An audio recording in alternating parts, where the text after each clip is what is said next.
Hello दोस्तों, नमस्कार। मैं उदय सर आप सभी का स्वागत करता हूं यूट्यूब चैनल उदय दिव्यांग पर। दोस्तों, मैं आज आप लोगों के लिए नवीं कक्षा के गणित लाया हूं और पहला चैप्टर से।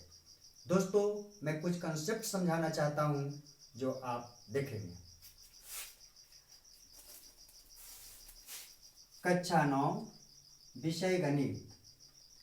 विषय सूची में दोस्तों मैं आपको बताना चाहता हूं भाग 1 में कितने भाग 1 में क्या पढ़ना है। भाग 1 में मैं कंटेंट आपको बताता हूँ। ये कंटेंट्स है संख्या रेखा। सबसे पहले संख्या रेखा नंबर लाइन बताऊंगा। प्राकृत संख्या क्या होती है, नेचुरल नंबर वो बताऊंगा। पूर्ण संख्या होल नंबर बताऊंगा। पूर्णांक संख्या इंटीगर्स बताऊंगा। पूर्णांक होती है इंटीगर्स। भिन्न संख्या जिसे हम फ्रैक्शनल नंबर कहते हैं। परिमेय संख्या क्या होती है, रैशनल नंबर, इसे मैं समझाऊंगा। अपरिमेय संख्या क्या होती है, इंटीग्रेशन नंबर, मैं इसे समझाऊंगा। बच्चे लोग, मैं आपको विषय सूची में इतना पहले समझाने का प्रयास करूंगा क्या होती है संख्या रेखा।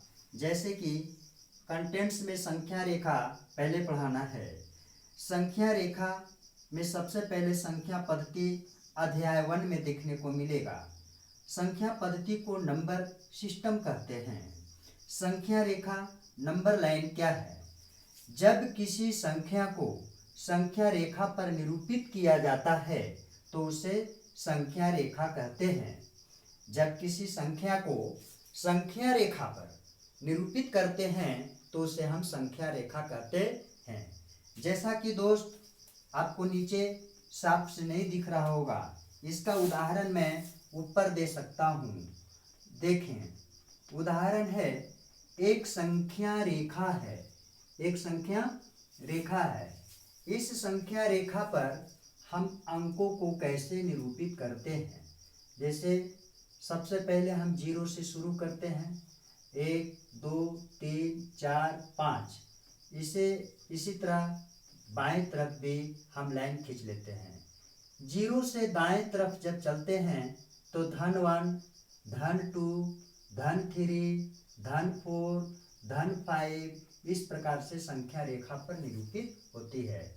बाएं तरफ आने पर ऋण 1, ऋण 2, ऋण 3, ऋण 4 इस प्रकार से संख्या रेखा पर हमने +1, +2, +3, +4, +5 को निरूपित किया। बाएं तरफ -1, -2, -3, -4 को निरूपित किया। हमें यहाँ क्या मिलती है, 0 के बाएं तरफ हम क्या देखते हैं कि ऋणात्मक संख्या है। ऋणात्मक संख्या। और 0 के बाएं तरफ मुझे क्या मिलता है, तो धनात्मक संख्या देखने को मिलता है। इस प्रकार से हम धनात्मक संख्याएं, 0 के बाएं तरफ धनात्मक संख्या और 0 के दाहिने तरफ धनात्मक संख्या और 0 के बाएं तरफ ऋणात्मक संख्या होती है। 0 से जो ही हम बाएं की ओर जाते हैं तो घटती जाती है, संख्या घटती है। और 0 से दाएं तरफ जाने पर संख्या बढ़ती है। यह आपको समझना है। 0 से दाहिने की ओर संख्या बढ़ती है और 0 से बाएं की ओर संख्याएं घटती है, क्योंकि बाएं तरफ जितने भी है सभी ऋणात्मक है और दाएं तरफ जितने भी है सभी धनात्मक है। चलिए इसको आगे मैं समझाने का प्रयास करूंगा कि प्राकृत संख्या क्या होती है। बताते हैं आपको प्राकृतिक संख्या। प्राकृत संख्या क्या है, नेचुरल नंबर। गिनती वाली संख्याएं प्राकृत संख्याएं कहलाती है। जैसे गिनती जब भी गिनते हैं तो हम 1 से शुरू करते हैं। 1 2 3 4 5 अनंत तक चले जाइए, ये गिनती की संख्याएं प्राकृत संख्याएं कहलाती है। प्राकृत संख्या को कैपिटल N से सूचित किया जाता है। अंग्रेजी के बड़े अक्षर N से सूचित किया जाता है। चलिए, पूर्ण संख्याएं पूर्ण संख्याएं को अंग्रेजी में होल नंबर कहते हैं। जब प्राकृत संख्याएं के समूह में शून्य को मिला दिया जाए, प्राकृत संख्याओं के समूह में शून्य को मिला दिया जाए तो उसे होल नंबर पूर्ण संख्याएं कहलाती है। जैसे प्राकृत संख्या 1 है, 2, 3, 4, 5, 6, 7, 8 अनंत तक चला जाएगा, ये रुकने का नाम ही नहीं लेता है। तो इस प्राकृत संख्या के आगे जब जीरो सम्मिलित कर दिया जाए, जब जीरो को मिला दिया जाए तो यह संख्या पूर्ण संख्या कहलाती है, यह संख्या पूर्ण संख्या कहलाती है। और पूर्ण संख्या को W से सूचित करते हैं। चलते हैं, पूर्णांक क्या है? पूर्णांक को अंग्रेजी में हम इंटीगर्स कहते हैं। पूर्ण संख्याओं के समूह में देख रहे हैं, पूर्ण संख्या जब जीरो से मिलित हो, अब पूर्ण संख्या के समूह में जब ऋणात्मक संख्याएं मिला दिया जाए तो उसे पूर्णांक कहते हैं। पूर्ण संख्या कहाँ से शुरू हो रही है? जीरो से। तो जीरो के आगे क्या मिला दिया जाए? ऋणात्मक संख्याएं मिला दिया जाए, -1, -2, -3, तो यह संख्या क्या कहलाती है? पूर्णांक कहलाती है। पूर्णांक को हम Z से सूचित करते हैं, पूर्णांक को हम Z से सूचित करते हैं। समझने का प्रयास करेंगे बच्चे कि जीरो प्राकृत संख्या में अगर जीरो सम्मिलित किया तो पूर्ण संख्या हो गई। अब पूर्ण संख्या में जब ऋणात्मक संख्याएं सम्मिलित किया, -1, -2, -3, -4, तो इस प्रकार से हमने क्या देखा कि यह पूर्णांक हो गया। तो पूर्णांक जीरो से दाएं जाते हैं, 1, 2, 3, 4 तो प्राकृत संख्या और धनात्मक संख्या, और जीरो के हम बाएं आते हैं ऋणात्मक संख्या। तो जीरो से दाएं बाएं ऋणात्मक संख्या और जीरो से दाएं धनात्मक संख्या। तो अब यहाँ रह गया कि जीरो क्या है। तो जीरो को हम समझाते हैं। जीरो न तो धनात्मक संख्या है, न तो धनात्मक और न तो ऋणात्मक संख्या है, ऋणात्मक संख्या है। तो जीरो है क्या? अतः हम जानते हैं जीरो अर्थात शून्य एक परिमेय संख्या है, एक परिमेय संख्या है। अब समझ गए होंगे, जीरो न तो धनात्मक संख्या है न तो ऋणात्मक संख्या है, जीरो क्या है? तो यह एक परिमेय संख्या के श्रेणी में आती है। चलिए बच्चे, इसके आगे मैं बताने का प्रयास करता हूं। पूर्णांक के बाद अब हम भिन्न बताते हैं।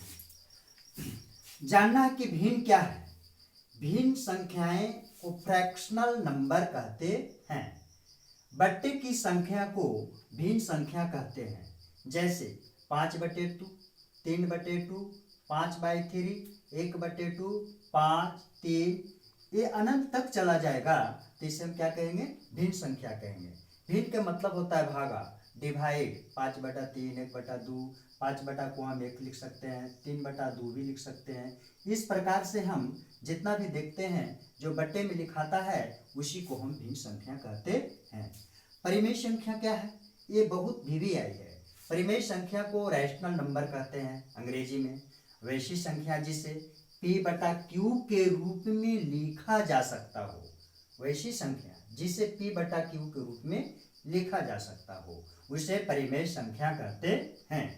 जहां P और Q दो पूर्णांक है और Q does not equal to 0, यानी Q के बराबर 0 नहीं होना चाहिए, तथा P और Q एक सह अभाज्य पूर्णांक हो।